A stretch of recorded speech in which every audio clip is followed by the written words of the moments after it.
World Health Organization classifies gambling as an addiction. Science says street, not jail. Assalamualaikum warahmatullahi wabarakatuh. Salam Om Swastiastu, Namo Buddhaya, Salam Kebajikan, Rahayu. Good morning, I'm Tsabita Haura Zahirah from SMA Puri Mojokerto. First of all, I like to say my special thanks to Direktorat SMA Provinsi Jawa Timur, PT Jawa Pos, and all contributors that have participated and supported in this event. Ladies, gentlemen, and honorable judges, today as the proposition, I stand firmly with the motion this House would give social service and skill training for gambling offenders rather than imprisonment.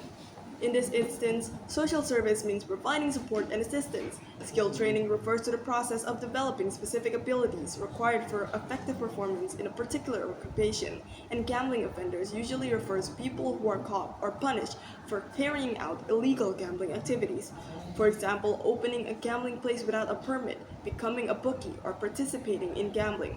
Ladies and gentlemen, these people are victims of a corrupt system. The main strategy to address them should be through rehabilitation instead of punitive approaches. Then, why do gambling offenders need to be given social service and skill training?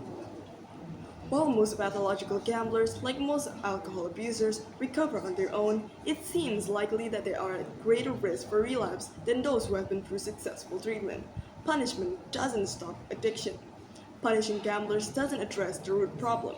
It perpetuates a stigma, and ultimately it can lead to even worse problems like trauma, isolation, poverty, and relapse. Jail environments can be challenging for individuals struggling with addiction.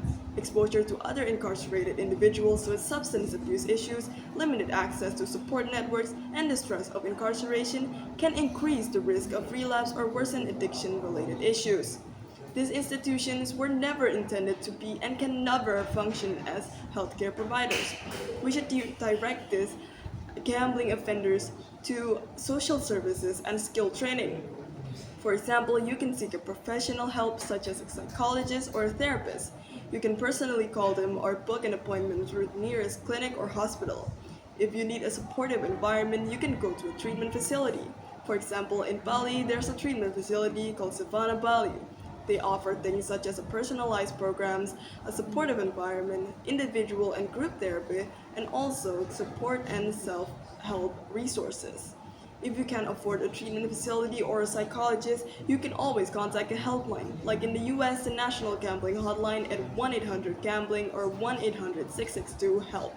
If you need a distraction, you can apply to participate in a skill training program, where you can learn practical and theoretical training by a qualified instructor, mathematical, communication, and employability skills, and even entrepreneurial or small businesses management training for self-employment.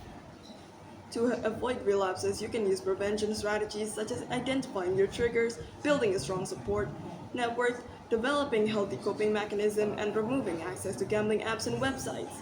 According to World Health Organization, a woman in Scotland named Margaret recovered from a drug addiction through a community support program and all support from her family, friends, and community.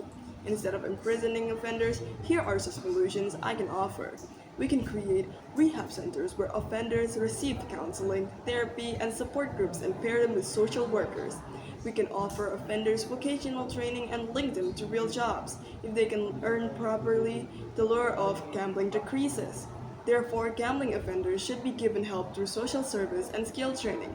Things like health therapy helps individuals explore and uncover underlying causes of addiction in a safe, supportive, and professional environment. I'm Sabita. Thank you for listening.